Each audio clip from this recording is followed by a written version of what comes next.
Some very sad news happened in the hip-hop world.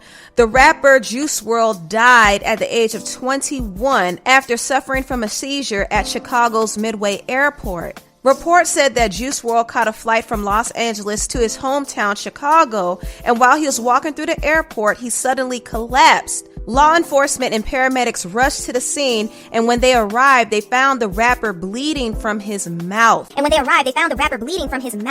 was able to regain some consciousness, but by the time he arrived at the hospital, he passed away.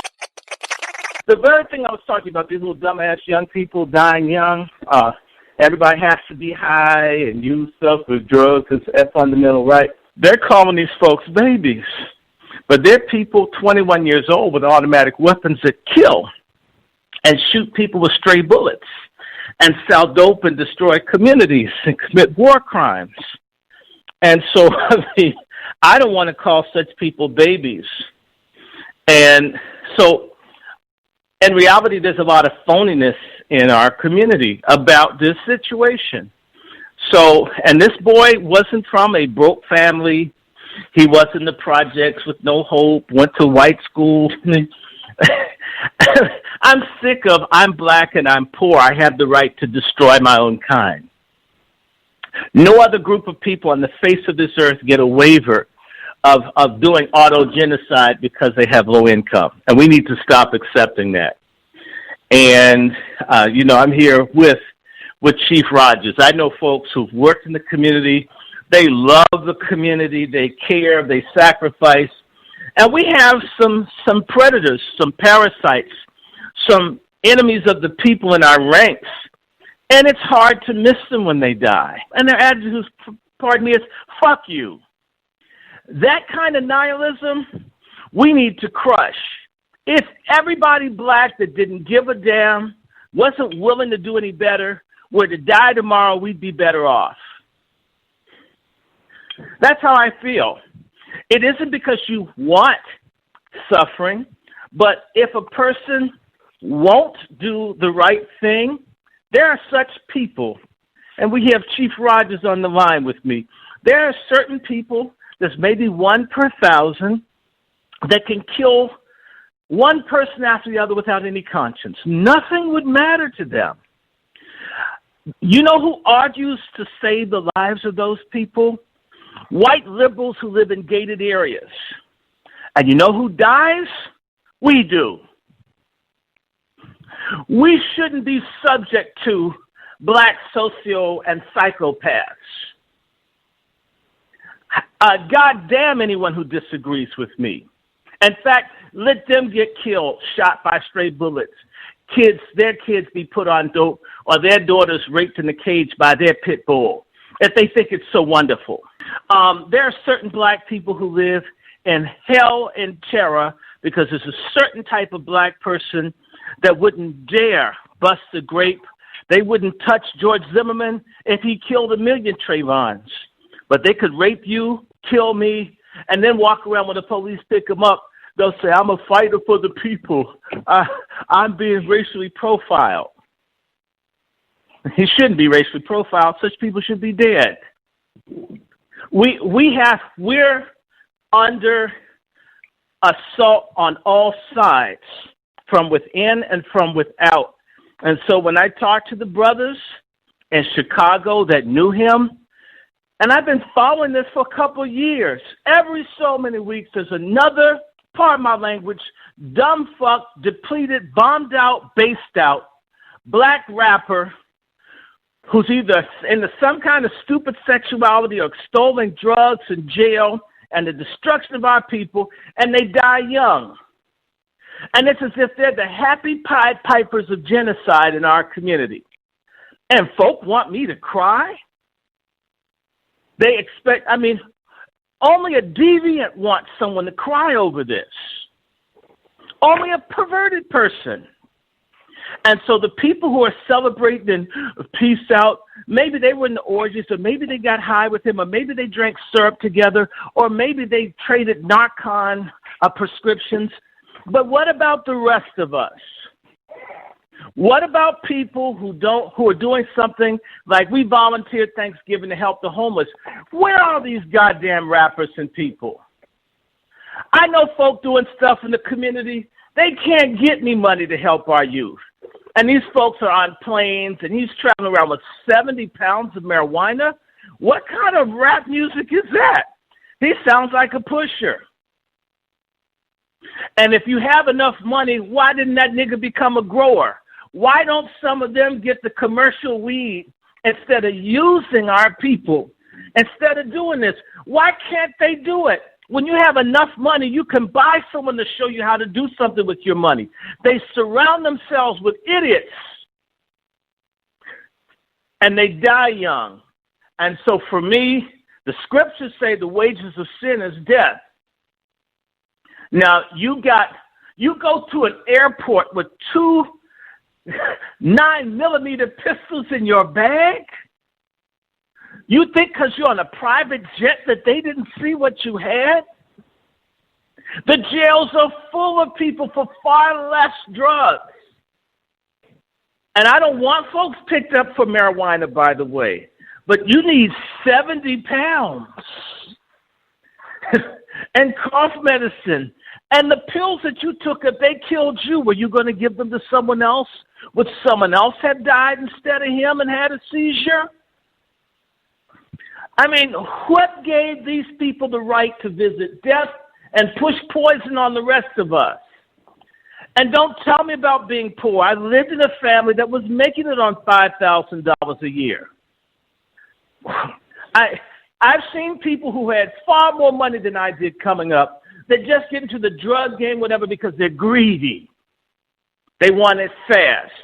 Not everybody had no choice. And he's such an example. And this is why he took his own life. If he was as hard as the rap he was putting out, he would have been willing to go in the lockup and be on the cell block. He took those pills because he couldn't face what was headed for him if the police picked him up. And so it's time for black men to stop pretending that we're so strong and we're so hard as individuals. I'd rather there be a bunch of weak black men that could come together and as a collective be strong than a bunch of phony, fake, wannabe, non-existent superheroes that can't do anything, can't clean up the trash, can't get an education, can't set up a business. You got these Arabs selling us rotten milk at $20 a gallon, and these same folks are selling weed for 10 cents, $10 an ounce. Seems like they could sell milk and make some money to us instead of poison. So I'm sick of it. I'm tired of it. It reminds me of the AIDS crisis, where we had all these people dying from AIDS.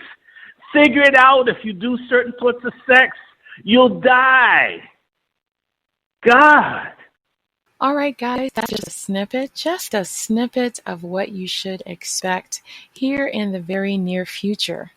I almost couldn't say that with a straight face because I could hear you guys down in the comment section. You're praying to your black Jesus and you're cussing me out. You're saying, God dang it, why can't that Valerie Denise Jones just upload the goddamn full audio? Guys, I promise you I'm working my butt off for you. You got to be patient. I'm doing my very best to bring you good content and even better guests. So you got to show your girl some love. Love on me. Support me. Support me. Hint, hint, hint, hint, hint. Please do not let Valerie Denise Jones get your panties all in a bunch, and definitely don't let her raise your blood pressure to the highest level. But just in case your blood pressure is high, I think this is the perfect time for me to now introduce today's sponsor. Today's sponsor is one of my favorite brands on the entire planet, My Olive Leaf. My Olive Leaf is the perfect solution for any issues related to high blood pressure, cholesterol, diabetic blood sugar, eczema, etc., etc., etc. And if you don't believe me, just please visit myoliveleaf.biz. Again, myoliveleaf.biz, or give him a call, 612-567-3263. Again, 612-567-3263. 888-819-6763. Dun, da, da, da. All right. The moment you guys have all been waiting for. The Tariq Nasheed audio. The full audio, guys. Yes, it's here. Anyway, let me stop playing. All right, Philo and everybody else. I'll meet you guys down in the comment section. And don't forget to subscribe. Tariq Nasheed, 818-398-818-398.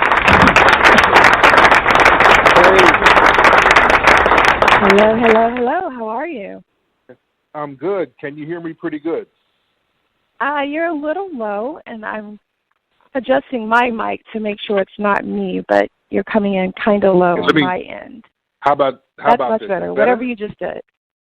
Yes. Okay, good. Then I was on the speakerphone, but now I got the handheld, so I'm here. How are you, Valerie? Oh, yeah, I'm blessed. So favored. You just don't know. I'm going to pick your brains the first 20 minutes because when I was first introduced to you in 2016, I must have summoned the universe for this very moment right here. And I'm not fanning out or none of that. I might be. I don't know. But anyway, when I first watched Hidden Colors, I said I got to meet that guy.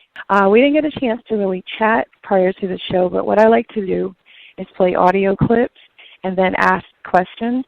I'm just going to play one audio clip and then one before the judge because I want him to also elaborate. But then I'm just going to toss a few hot topics at you and just get your comments. So again, I'm going to throw a lot into the first 20 minutes. So I'm going to play this audio clip, Tariq, and we're going to get started. So this, Tariq, is an audio clip regarding George Zimmerman.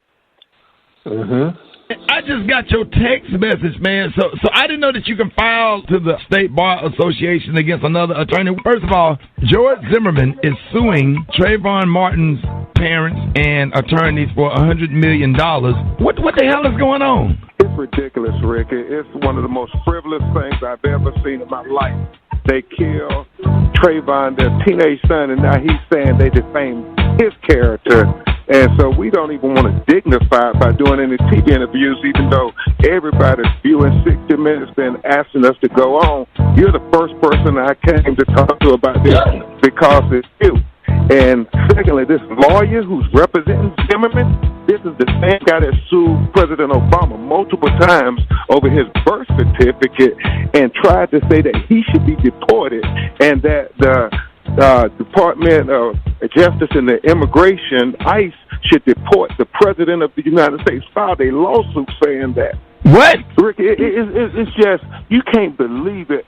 You know Tracy and Sabrina, they are good brothers and sisters, and they have to continue to be going through this craziness over and over again by this disgusting person who killed their child. And so they sued Tracy and Sabrina. They sued me, talking about the book. I know Rolling Stone is doing an article talking about the book that the right wing don't want you to read because we're talking about how they are legalizing the genocide of colored people in the courtrooms. We cannot let this idiot continue to do this to this good family. Right. So first of all, how's the Martin family doing? And what was their reaction to the lawsuit? Like everybody else, they were shocked. They're focused on the Trayvon Martin Foundation, trying to do positive things for our community. They also are, just trying not to dignify this craziness, but yet he continues to do something. He just won't go away and let them have peace.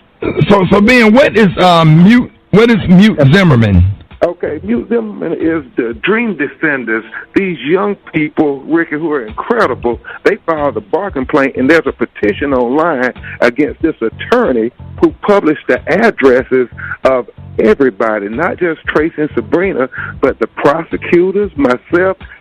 Published the home addresses, and we think this was intentional because he's a lawyer who's been practicing for 42 years. You know not to do that. You put that in a summons. You do not put people home addresses on a lawsuit in front of the public, especially in a case this high profile. And Sabrina told me herself that she doesn't feel safe since this guy put her home address on there. So the young people want everybody to go sign this petition that files this complaint with the Florida bar to get this guy disbarred for doing this frivolous, reckless action against them for this, the kill of their teenage son. All right, so big shout out to the Ricky Smiley Show. Your thoughts, Tariq? What do you have to say to that? Yeah. Yeah, I heard about the lawsuit and the lawyer who's filing this, because this lawsuit is not going to go anywhere, okay? They're using Zimmerman because they know that it will get headlines, and they know that everybody will talk about it, and they know that targeting Zimmerman or Zimmerman targeting the family is going to just resonate all over the world. This is a frivolous lawsuit, and it seems like what they're trying to do is promote a documentary that they have trying to discredit Trayvon Martin and the family. They were trying to get this documentary played at a theater down in Florida. There was so much of a backlash, the theater, they had to take the film out. But this is giving that film great promotion. All promotion is good promotion for a provocative topic like this. And that lawyer, he's known for putting out these frivolous lawsuits and getting headlines. As Benjamin Crump said in that interview there, this guy has sued Obama before. This guy has represented a lot of right-wing and suspected white supremacist individuals like Cliven Bundy. He represented him. There was another white woman who was connected with the alt-right, Laura Loomer. He filed a lawsuit on her behalf. So he does these little far-right lawsuits, and a lot of these things have a lot of racial undertones to them, so he can bring publicity to himself, so he can get big media headlines. So, again, this was something to basically antagonize the family, so we shouldn't trip on it too much. Again, the lawsuit is going to be thrown out, but just the fact that Zimmerman is still running around here being antagonistic, and a lot of people want to have fake outrage in the dominant society. Look, let's be very clear. A lot of people in the dominant society were perfectly fine with George Zimmerman getting off. They'll fake like they weren't now, but they were fine with Zimmerman getting off. Just like in the civil rights movement, a lot of people in the dominant society, they were perfectly fine with the Jim Crow laws. But if you let people tell it now, everybody was marching with Dr. King. So this is another nothing burger, and we shouldn't give it too much energy. But again, this is why we have to be codified so that we can get in positions of power, get in positions where we can affect the judicial system so that a Zimmerman can't get away with being antagonistic to the family of the person that he killed. And what say you of the attorney putting out the addresses? I think that was, I couldn't really understand that angle there. That was very deliberate, because he understands that, you got a lot of crazies out here.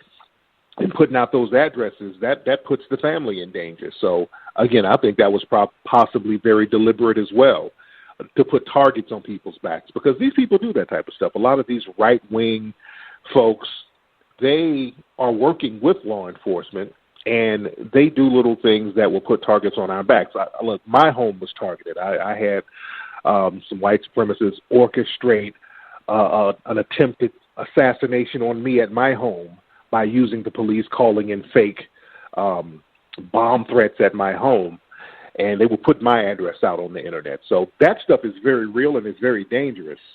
So that guy, the lawyer, they, from what I understand, there were some ethics committees looking at him, trying to get him disbarred for some of his behavior.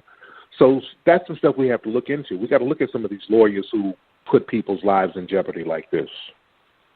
All right, so the next thing is, here recently, Trump made a unilateral policy change to cut back the Supplemental Nutrition Assistance Program. I think they call it SNAP. I think that's the colloquially known as food stamps.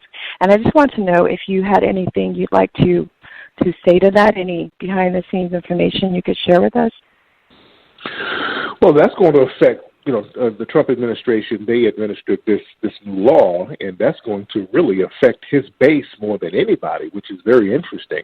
See, a lot of these right-wingers, they've made welfare and food stamps synonymous with black people, but the welfare capital of the country is Owsley County, Kentucky.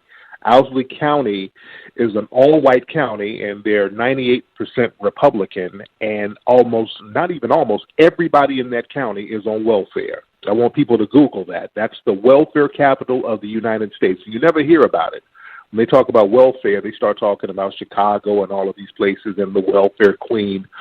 And that whole welfare queen myth started in the 70s with Ronald Reagan. He ran on promoting this woman in Chicago who scammed a lot of money from the food stamps and the welfare office. And what's interesting about that woman, a lot of folks assumed that she was black, but it was actually a white woman who was pretending to be multiple ethnicities. So using code words like welfare and we're going to attack welfare, that Trump administration and those right-wingers, that's like a code. They think, well, this is going to affect black people, and it will affect black people to a certain degree, but it will also affect people within their own constituency. So this is why we have to kind of look out for each other to make sure we're good as a community, so things like this, when these policies pop off, they won't be as detrimental as it would if we were not codified. Okay. And as it relates to his legacy, would you sum that up as just cruel politics or bad economics? Any way to put that in layman's terms? Repeat that again, sweetie. Would you sum any of that up as just bad economics or just really, really seriously cruel politics? Because sometimes I'm pro-Trump, sometimes I'm not. So I'm just asking. Oh, yeah.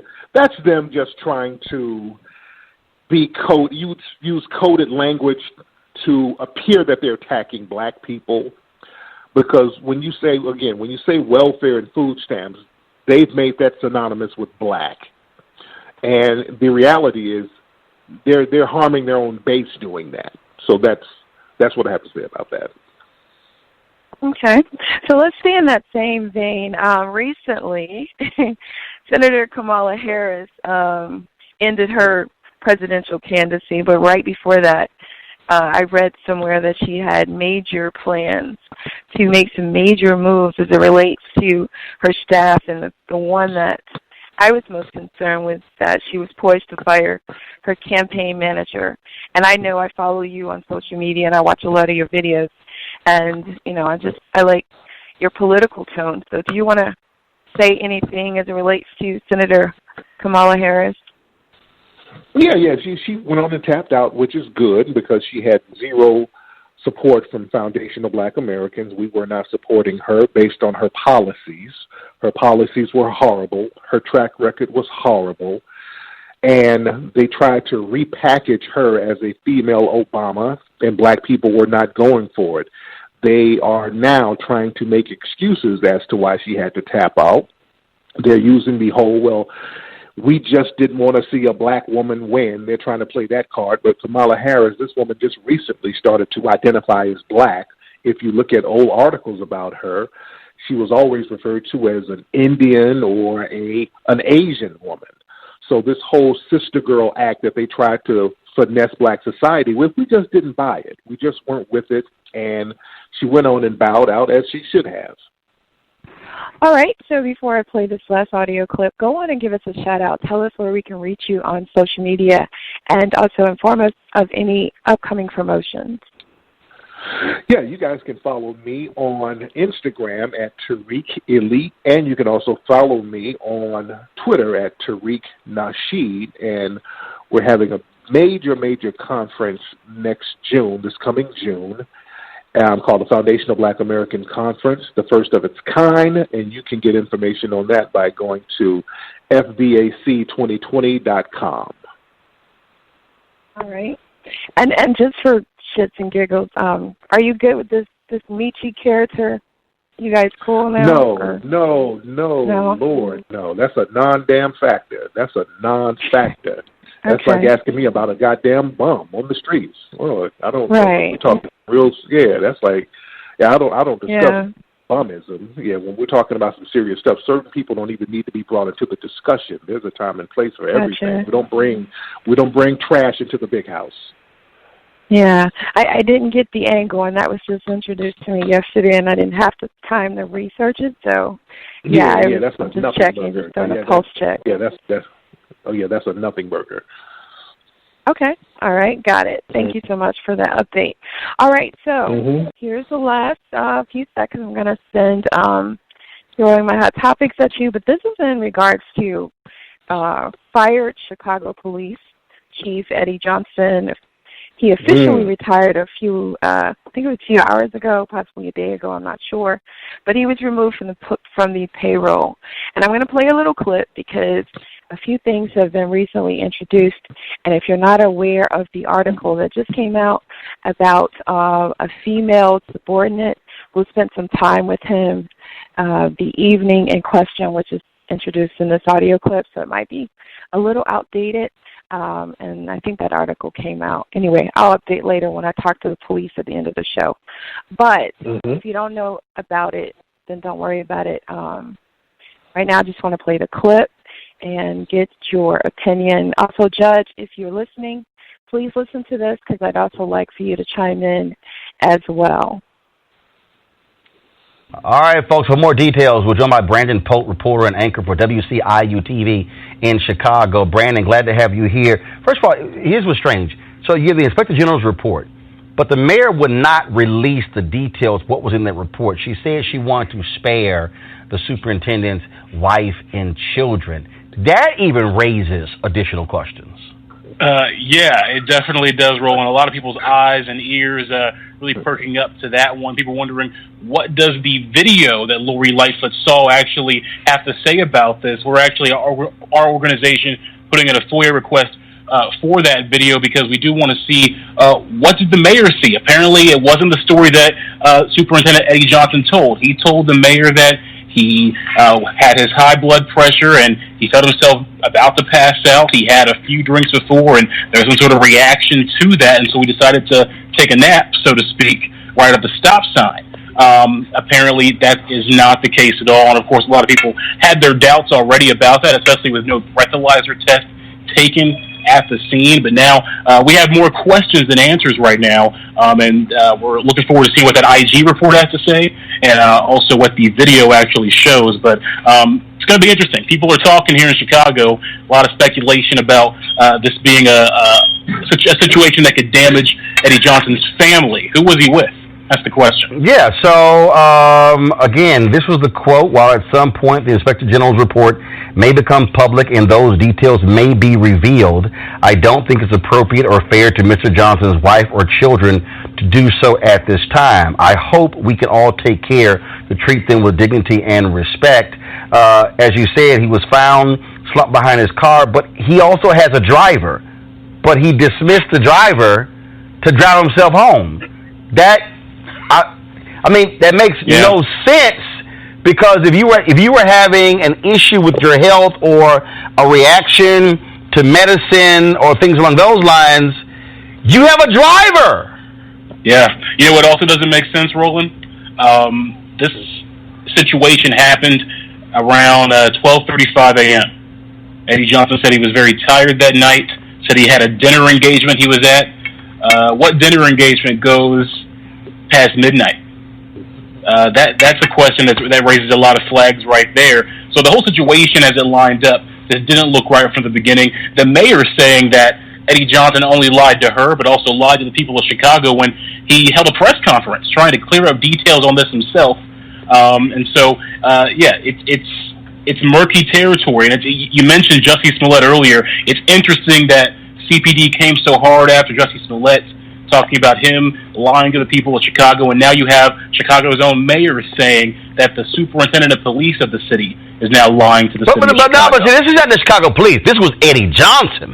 This was Johnson who went on Good Morning America, who held a news conference, who stood right next to Rahm Emanuel, who ripped Smollett for lying and calling him all sorts of names, and it was Johnson doing that. Here you have a pissed-off mayor. I mean, she was pissed. All right, so Tariq, that's it. Gosh, how do you feel about Jussie Smollett at this point? And also, do you have any thoughts regarding Chief Eddie Johnson? Yeah, with the Jussie Smollett thing, we all knew that was a hoax from day one. So that's self-explanatory. But with Eddie is very interesting because he was the designated token that they would wheel out to make excuses for those police out there in Chicago murdering black people. They would always bring him out to say it's not about racism and there's going to be an investigation. So he was the designated token that they would hide behind. And he was their tool. And the white supremacists, they always get rid of their tools when they're done with them. They weren't going to let him retire quietly and peacefully. They had to go ahead and break him on up before they let him go. All of this stuff was orchestrated. They're making a big deal out of it. And that's what you get for being a token because, I mean, so many cops out there in Chicago lie, kill people, plant drugs, and some of those folks are still on the force. If they were really concerned about lying, half the damn Chicago police force would be fired. They were breaking their token. That's all this is about. They're getting rid of their token Negro.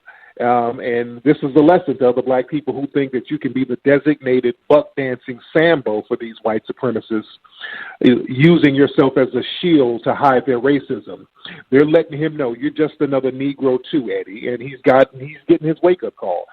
He drank and had a little side chick. Who cares? But again, he thought that he was one of the good old boys, and they let him know you're just like the rest of them. So he brought that on himself. Yeah, they got him on tape, I think, kissing this person. So it's looking really, really, really bad for him. His relationship. They were setting him up. They knew about his side piece. They knew. That's why they were following him. They got all the goods on him. They were secretly taping him. They had witnesses all around. Oh, I see what you're saying. Okay, I get what you're saying. They planned this stuff. Yeah, they didn't randomly catch this guy kissing his little side chick. No. They had all this stuff. They knew about it, and they were just waiting on the right time to drop the ball, and they dropped the ball right before he retired. They had all the goods on him. Anytime you work with the white supremacists and you act as a shield for them, they always got goods on you. They always got things in their back pocket just waiting to throw out there when it's time. So they were already planning on doing this to him. Oh, wow. Okay. You opened my eyes. Big shout out to Roland Martin for that clip. Appreciate that so much. All right. So, Tariq, gosh, it's been a pleasure and honor. I appreciate you so much. And right now what I'm going to do, thank you. 323-646, 323-646. Welcome, Judge. We got Tariq Nasheed in the building, and he's going to be with us for the next 20 minutes. So, hello, young man. Are you there, sir? Hello, young man. Hi. Good to interact with you directly. We do Mr. on Brown. Twitter now and again. But, yes. How are you, Mr. Brown? I agree with everything you've said so far. I just add this. Was that Roland Martin that was on that clip? Yes, sir. That was Roland Martin. Was Roland. That was so salacious and punk-ass. I felt nauseated. It sounded like the advertisement for the latest soap with all this innuendo thrown in, like, stay tuned for me so I can come up with some bullshit tomorrow that you'll want to live in, and I will give you a little clue on what's coming the next day. It's disgusting. Of course they're going to jack him around. They do that for all straight male blacks. Especially if you're running for the other side. And he's straight, so he's not even in line with the organization that's in place right now anyway.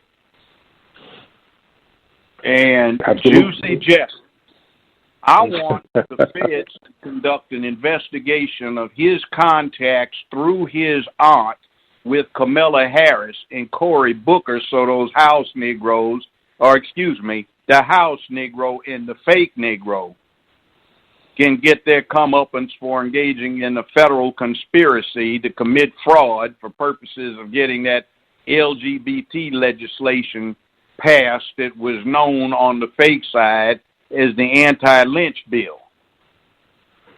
Now, that's what the deep issue is. And Kamala Harris, she's a slut and a scoundrel, allegedly, according to the LA Times articles over the last 20 years. She'd be a prime poster child for #MeToo, if she hadn't been successful with her sleeping around episodes. They call her Kama Sutra Harris.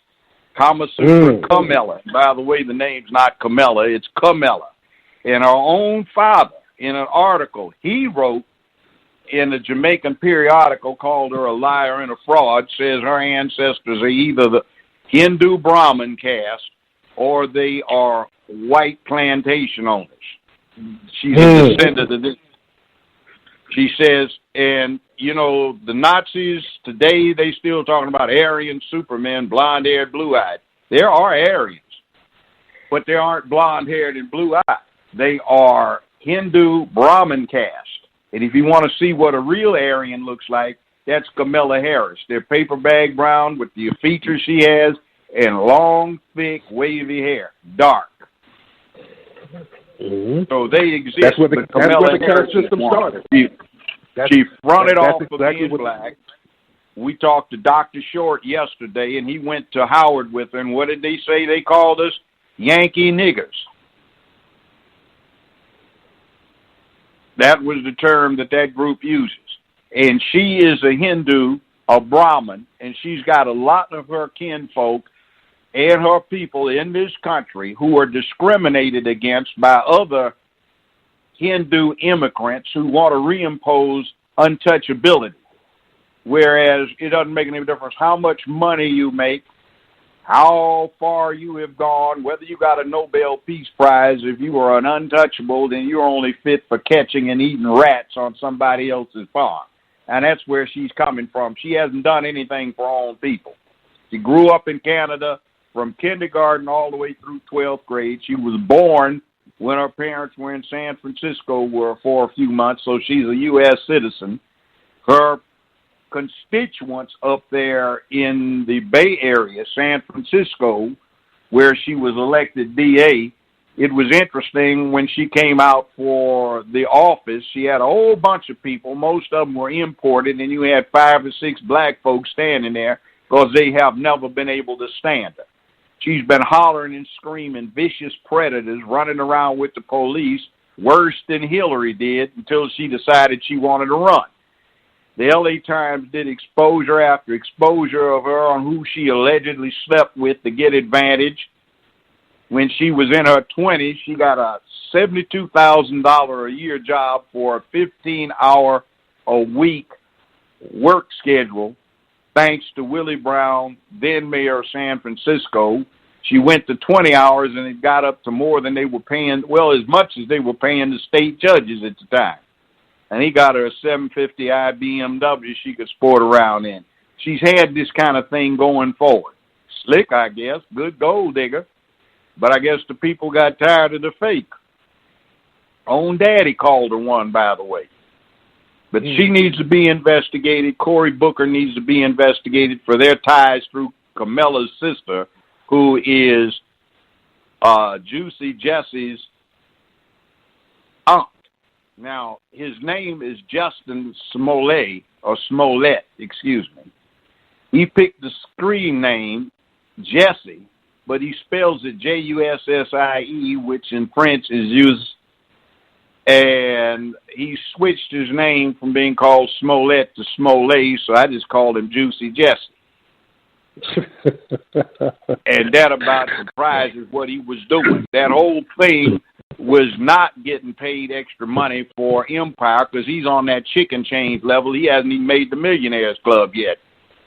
He's not a high-paid actor. He is a B-grade actor. That's what his performances look like. And what he was doing was attempting to become an LGBT hero. That noose they found around his neck, the Chicago police have him on video at a costume shop for Halloween buying that noose. This is set up. I've talked to some people that work at that gym where he and those 2 Nigerians were attending and said they've been talking about this for months. Ain't nothing new. So we have enough of that foolishness. Black folk have something more important to get involved in. Absolutely. And we have this thing where I graduated from college before the 60s were out, all right, from UCLA. I heard these radical feminists, these beta boys, soy boys, revenge of the nerds type, and these homosexuals plotting what they're doing now. They said they were going to get control of the print media, the magazine media, and the newspaper media. They're going to get control of the motion picture and television industries and run with it.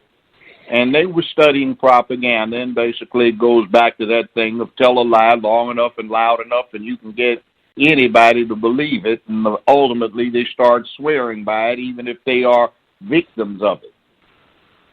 Beautiful campaign.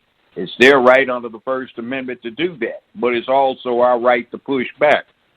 And they're trying to emasculate this country. They have emasculated our neighborhoods. Your typical thug out in the hood isn't macho. He ain't much of a man. He doesn't do man things. He's more like a lesbian in a boy's body. Both are raised as girls. Both are raised like girls.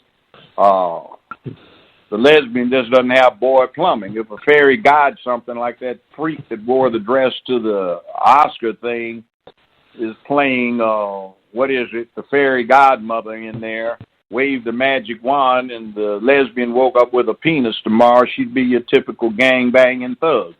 See, men are supposed to, where they live, protect it, support it, advance it, enhance it, put in morality, put in ethics, develop principle, develop purpose, deal with being honorable, courageous, brave, accountable, and dependable. They protect their neighbors. They don't rape the neighbors' daughters and wives. They're supposed to protect their neighbors, not burglarize them. They're supposed to protect their neighbors, not sell poison to them. They're supposed to protect their neighbors, not make them dive in a bathtub in case bullets get to flying behind some crap where you're suicidal and want to die, and you're trying to get somebody to do you the favor of killing them. It ain't no man thing. The deal is, I'm 23, I ain't going to see 24 because I ain't got no daylight at the end of my tunnel. Well, man up. If you are a man, your job is to clear that tunnel out so those you are obligated to protect, serve, and defend, and uphold and provide for get to the end of the tunnel. So even if you don't, and you feel glorious that you got them through, and you kill off the fire-breathing Gila monsters that are setting fire to the whole tunnel and causing everything to be smoke and flames, that's your job. See, and they got us all punked out. And, well, not all of us, but too damn many of us. Don't even know what it is to be a man anymore. We've got late 60s, power to the people, right on. Take it to the streets, yeah. And wearing subdued jungle green and brown and black dashikis. Not all this flaming stuff that you see the girls like to wear. And wearing fatigue pants, jeans, or boots or something so you can get on up in case the revolution hit. Afro, beards, power fist. I'm black and I'm proud. And James Brown didn't start that. He co-opted it. I guess maybe he got inspired with him hanging around with his little 15-year-old sidekick. I guess maybe he got inspired with him hanging around with his little 15-year-old sidekick, Al Sharpton. Brain. And they've taken over the whole damn world. They came up and now what Judge, is that? We're losing your audio, Judge. Judge, we're losing your audio. And also, we're going to lose Tariq here in less than 10 minutes. He's got about I got 30 seconds. 5 or 10 more minutes.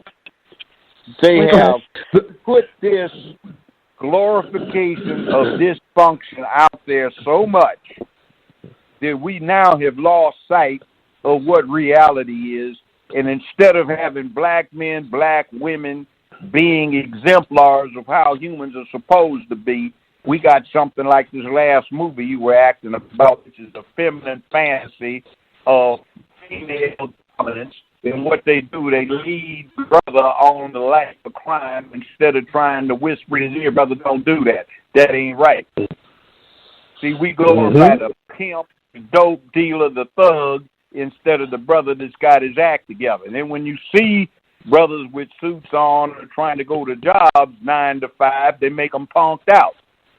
And then the women don't act like women who are taking care of families and inspiring everybody to be right. They run around trying to be gold-digging tramps. See, it's a game that's run on us. And, young brother, I appreciate what you do with your writings and your speakings about trying to straighten this out. More power to you, but fight your back. Yeah, yes, sir. Yes, sir. And by the Judge way, Brown, in the 60s, were you familiar with Baynard Rustin's connections with the CIA and the FBI? Were you familiar with that? yes, we all talked about that. So that was something that was known then. Yes. See, a lot of stuff got known but got suppressed. Like Hillary came out the closet in 1967, but they put her back in, Hillary Rodman. We knew her from being a Goldwater girl. See, all kinds of stuff went in and came back out. See, all kinds of things have happened that people don't pay attention to. They have a 2-year maximum attention span, and if it's out there on YouTube, then they go for it, even if it's lying propaganda. By the way, we don't read anymore. Yeah. What I've learned, they were pushing an LBGT agenda heavily in the 70s with the disco thing, but white society pushed back in the late 70s on that. There was this big thing out there in Chicago where they started burning disco records, partly because it was pushing an LBGT agenda back then. Were you familiar with that, Judge? Yes. By then, I'd become public defender for the city of Memphis. Yeah, I remember it. Now, when you were doing your show, I heard you were saying something on Twitter. They were trying to get you to possibly start pushing an agenda, because pushing these agendas on these television shows is heavy. Now, it's almost mandatory for black shows to have LGBT characters or LBGT cast members. Were they doing that when you were doing your show? Yeah. One of these days, I'm going to let you see this letter they wrote to me back November 14th, 1998. It was signed by 23 proud lesbians. That's the way they styled themselves, who objected to having to work on a show with a straight black male when there were so many nice homosexual black men they could have been assigned to.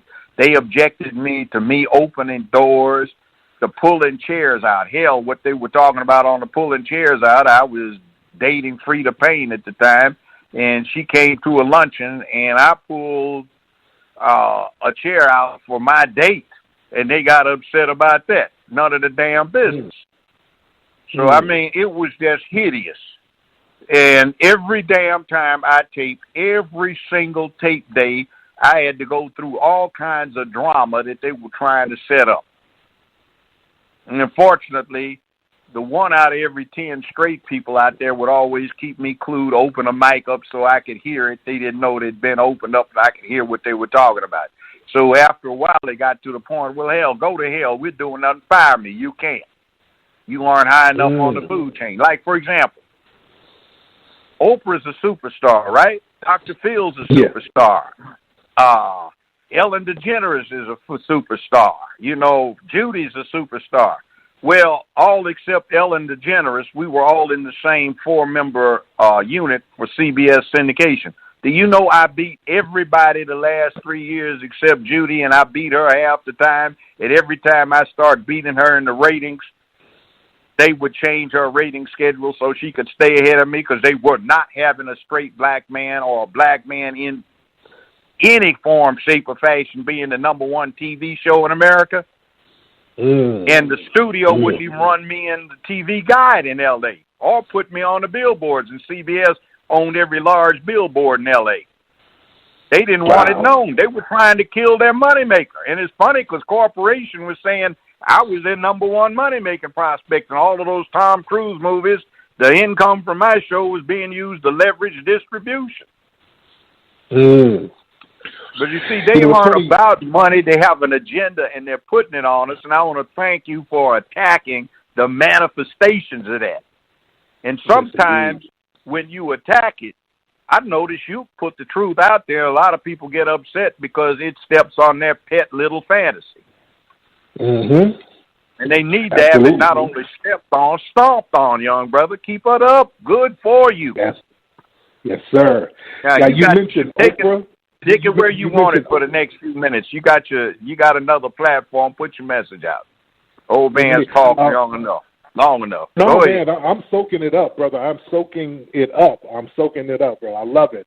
But you mentioned Oprah. What's interesting, they were doing a documentary about Harvey Weinstein, but they put Oprah on it, and now instead of Harvey Weinstein, they're going to be exposing, quote unquote, Russell Simmons now. So it looked like they're using Oprah as the front person to now attack Russell Simmons. Have you heard about that project, Judge? Yes, I have. From the inside. Uh-oh.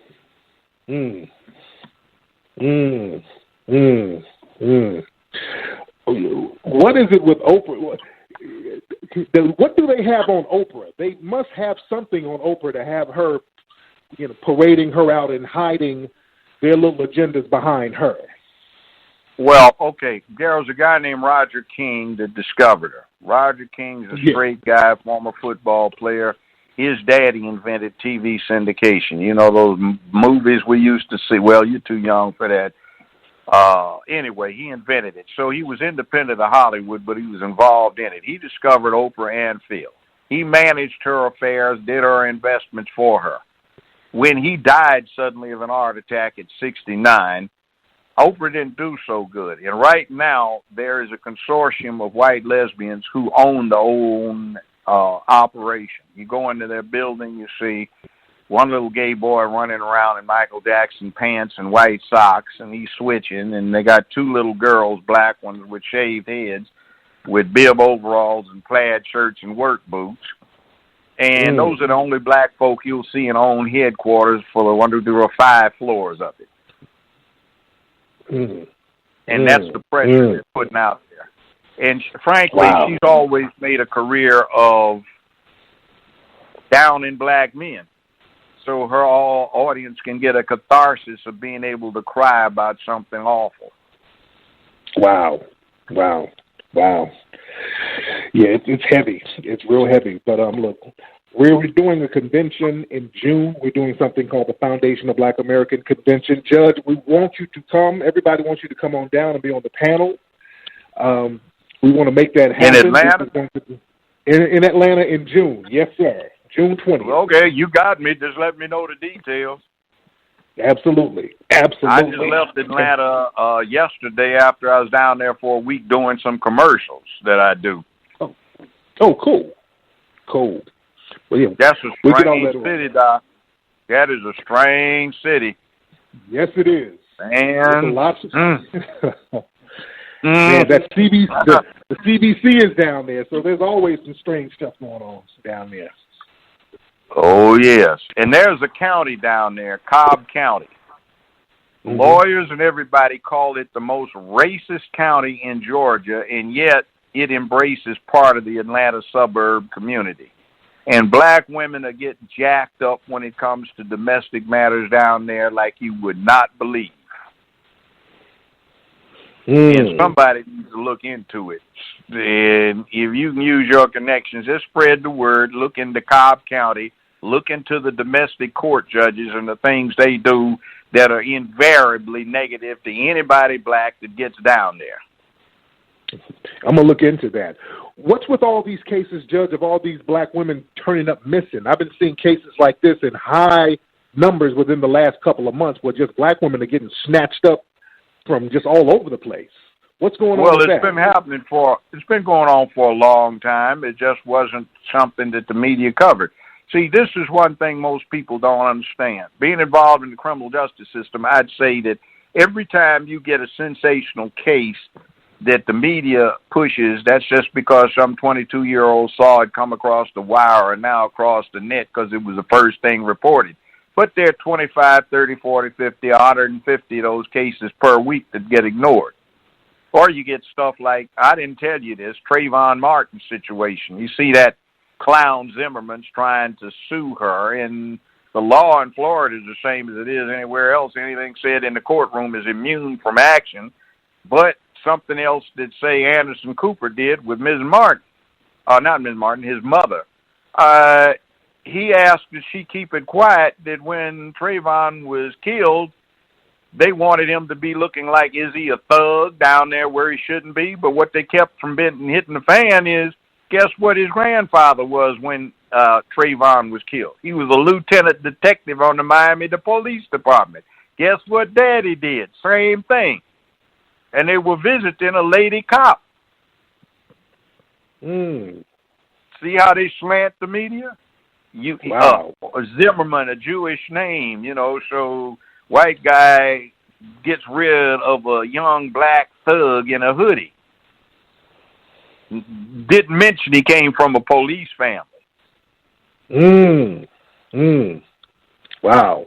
And guess what he wanted to be? A cop. Wow. They never tell us that. Yeah, see, that's how they slant it. Stay tuned. And then that corrupts everybody in the country. I was at a bar when they announced the verdict. Guy said, well, where is Zimmerman? I said, that's him. But that's some Latina dude. Where is the Zimmerman? That's him. How'd he get that? Because a lot of Jewish guys used to like a vacation in Havana, and they knock these Cubano women up, and they take the guy's name. That's how you get Zimmerman. Wow. And by the way, the police department down there in Miami reports that one of their biggest problems is, guess what? Cuban gangsters want to become OGs, so they kill off some young black dude. Man. All right, Tariq, I know I told you I wouldn't hold you too long. I don't know how much more time, but I would like a chance for Maurice to say hello to you and also to ask you, where can I watch Dark Medicine? Yeah, you can watch that on, I think it's on iTunes still. I think that movie's on iTunes. Yeah, I think or you can go to the website, The Eugenist, but I think it's on iTunes as well. Okay, I'll look for that because I couldn't find it. All right, so welcome, Maurice Duncan, 407-308. You'll be the last person to spend time with Tariq. And then, Tariq, I just want you to give me a quick shout-out of your social media again before we let you go, please. All right, yes, Maurice? My Instagram. Hey, how you guys doing? Wait, Maurice, Maurice, hold on 1 second. He was shouting out his social media. I don't want to make it awkward. You can go on and do that real quick. Yeah, my Instagram is Tariq Elite, and my Twitter is Tariq Nasheed. All right. Thank you. Okay. Maurice? Hey, how you doing, guys? What's up, Judge? What's up, Brother Tariq? How you doing, Maurice? Hey, man, first and foremost, thank you once again for coming on the show. I was a long time trying to reach out to you, but it was a blessing that you reached out and said you was going to be down with it. Question I wanted to ask about the next documentaries. I understood that you were supposed to be doing a documentary about Harlem with Dame Dash. Are you still thinking about doing that? I'm still thinking about it. Me and Dame, we just kind of touched on it. Nothing solidified yet, but we've kind of touched on it. And we've talked about it before. Me and Dame, we talked about doing something about Jamaica too, talking about the Maroons of Jamaica. So Dame and I, about the Maroons in Jamaica, talking about the history of the Maroons. So Dame and I, we've kicked a few ideas around, but nothing solid yet. The documentary I'm working on now, I'm actually working on one called Buck Breaking, and it's about really what me and Judge Joe Brown is talking about now, the effeminization of black men and the historic context of it. Okay. That'll be something looking forward to. You know Judge will be down with it, though. Ain't that right, Judge? Is he still here? Yeah, I don't know. I'll check with him in just a second. But Tariq, thank you so much. I appreciate you. Big round of applause to you. And thank you so much for your time. Yeah. Brother, let me ask you a question. You got more time? Yeah. Real quick. You got more time? Yes, sir. Go ahead. Take it where you want it to go. That's pretty much it. I said, I thought the judge had a question. So. No, I was just telling. If you got any more message to put out, go for it. Now, everybody can follow me. You can go to my YouTube channel. Go to my Tariq Radio YouTube channel. Everybody check that out. And again, go to FTAC2020.com to get information on. I think you're a little muffled, Tariq. I think you're muffled. I don't know. Yeah, the phone connection is real janky, but anyway. But again, I appreciate everybody for having me on. I appreciate you, Judge. I appreciate you, Valor. I appreciate you, Maurice, and thank you guys for having me on. Appreciate you. I had to mute a few mics because we were getting some serious feedback, and I could not hear what you were saying. But yeah, thank you so much. And Tariq, please consider making this a place, for you to stop by and promote. And I will definitely keep checking you out and supporting you as much via your social media and definitely your YouTube page because I tune in all the time. And I apologize for bringing up that person because I wasn't able to properly vet that situation. And I just kept getting text messages, so maybe some people were trolling me.